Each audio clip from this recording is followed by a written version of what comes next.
बात उत्तर प्रदेश के मुरादाबाद जिले के एक छोटे से गांव की मछरिया की है। रेखा 20 साल पहले अजय से शादी करके इस गांव में आई थी।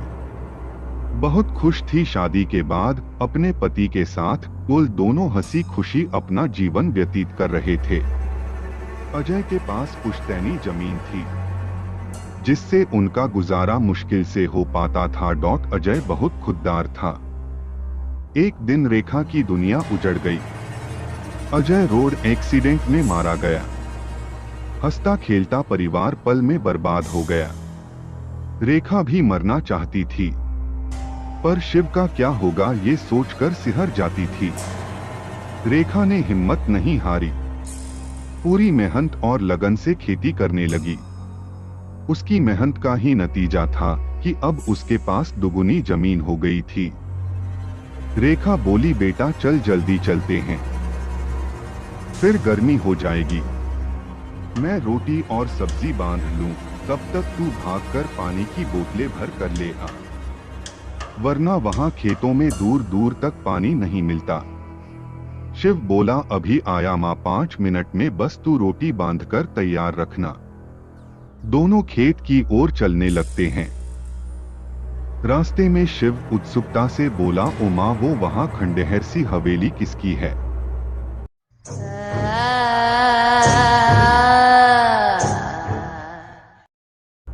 यहाँ कौन रहता है? रेखा, कुछ नहीं बेटा, बस तू सीधा चलता रह, उधर मत देख। शिव, बताओ ना माँ, कौन रहता है वहां? किसकी है ये हवेली? रेखा गुस्से से, तुझे समझ नहीं आता? जब एक बार बोल दिया तो बार बार क्यों पूछ रहा है? शिव नाराज होते हुए, ठीक है माँ, अब नहीं पूछूंगा और कभी भी कुछ नहीं पूछूंगा। रेखा, नाराज मत हो बेटा, शाम को तुझे बाजार से जलेबी लाकर दूंगी। दोनों जल्दी से अपने खेत की ओर बढ़ जाते हैं। शिव, ओ शिव, ये रोटी और पानी वहां घास पर रख दे और जल्दी से आ, आज बहुत काम है। शिव गुस्से से, आता हूं अभी। दोनों मिलकर गेहूं काटना आरंभ करते हैं। धीरे धीरे गर्मी भी बढ़ने लगती है। रेखा बोली, बेटा पानी लाना जरा, बहुत प्यास लगी है। आज ना जाने सूरज देवता क्या करके छोड़ेंगे। शिव चुपचाप से पानी लेकर आता है। बोतल माँ के सामने रखकर अपने काम में लग जाता है। रेखा बोली, तूने क्यों मुहर फुला रखा है? क्या हुआ तुझे? बात क्यों नहीं कर रहा मुझसे? उधर से कोई जवाब नहीं आता। शिव चुपचाप अपने काम में लगा रहता है। रेखा बोली, अच्छा ठीक है, जब रोटी खाएंगे तब तुझे बता दूंगी सब कुछ। शिव खुशी से, सब कुछ? हाँ सब कुछ, रेखा ने कहा। दोपहर में दोनों खाना खाते हुए शिव रेखा से पूछता है, अब बताओ माँ। रेखा बोली, बेटा पहले वादा कर कि तू वहां कभी नहीं जाएगा। रेखा शिव से, बेटा वो हवेली भी कभी गुलजार हुआ करती थी।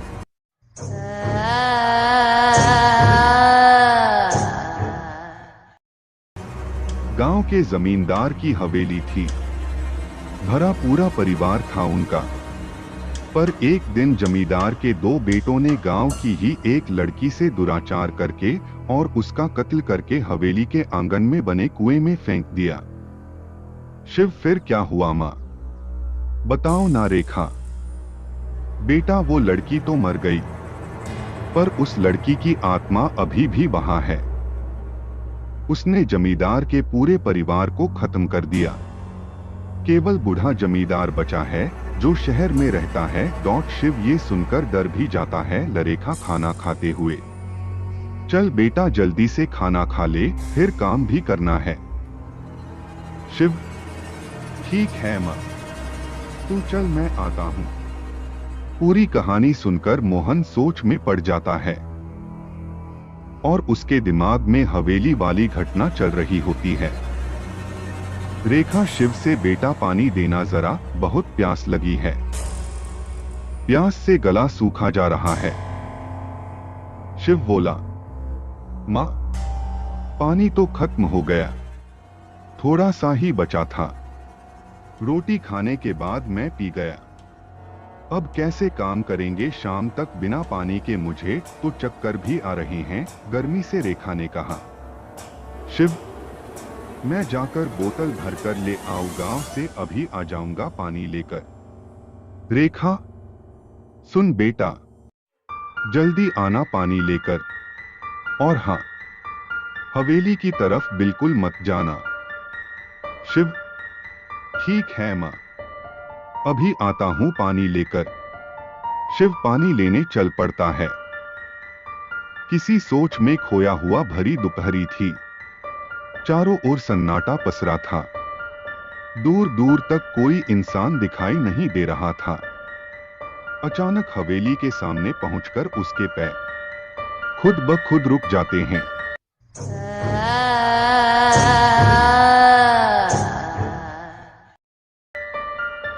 जैसे किसी अनजान शक्ति ने उसके पैरों को जाम कर दिया हो, कोई अदृश्य शक्ति जैसे उसे हवेली की तरफ खींच रही हो। तभी शिव को हवेली के मुख्य गेट के पास एक नल दिखाई दिया। शिव डरते हुए बोला, क्यों ना इसी नल से पानी भर लिया जाए, इतनी दूर गांव में भी नहीं जाना पड़ेगा। एक अजीब से डर के साथ शिव आगे बढ़ता है। तभी अचानक उसे अपने आसपास किसी के होने का आभास होता है। शिव डर से चारों ओर देखता है, पर उसे कोई दिखाई नहीं देता। हवेली के पास पहुंचकर शिव बड़े गौर से देखता है कि पुराना दरवाजा, जो जर्जर हो चुकी ईंटें, मकड़ी के जालों से अटी पड़ी पूरी हवेली को देखकर शिव का मन बेचैन हो उठता है। वो जल्दी से वहां से जाना चाहता है। वो भागकर नल पर जाता है और पानी भरने के लिए, पर ये क्या, नल चलाने पर उसमें से खून आने लगता है। तभी उस पर पीछे से कोई झपट पड़ता है। शिव चिल्लाने लगता है। डर के मारे अपना मुहर नीचे झुकाकर बैठ जाता है। शिव देखता है कि वो तो चमगादड़ थे। अब शिव बहुत डर जाता है। जैसे ही वह आने के लिए कदम आगे बढ़ाता है तो पास के कुएं से अजीब सी आवाज आती है।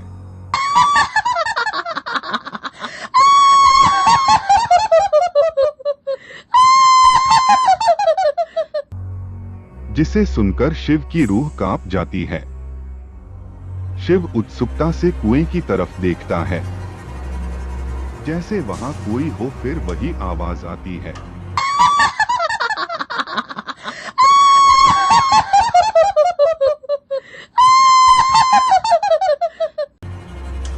शिव डर से जाता है। धीरे धीरे कदमों से कुएं की तरफ बढ़ता है। अचानक फिर से उसे वो भयानक आवाज सुनाई देती है।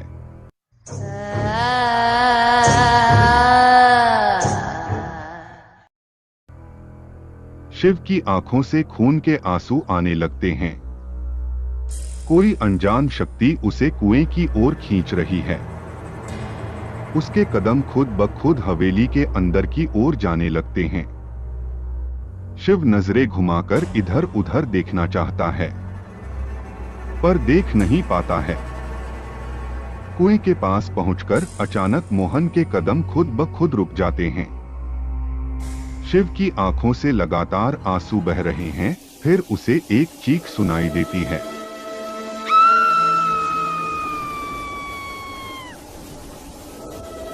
चले आओ, चले आओ।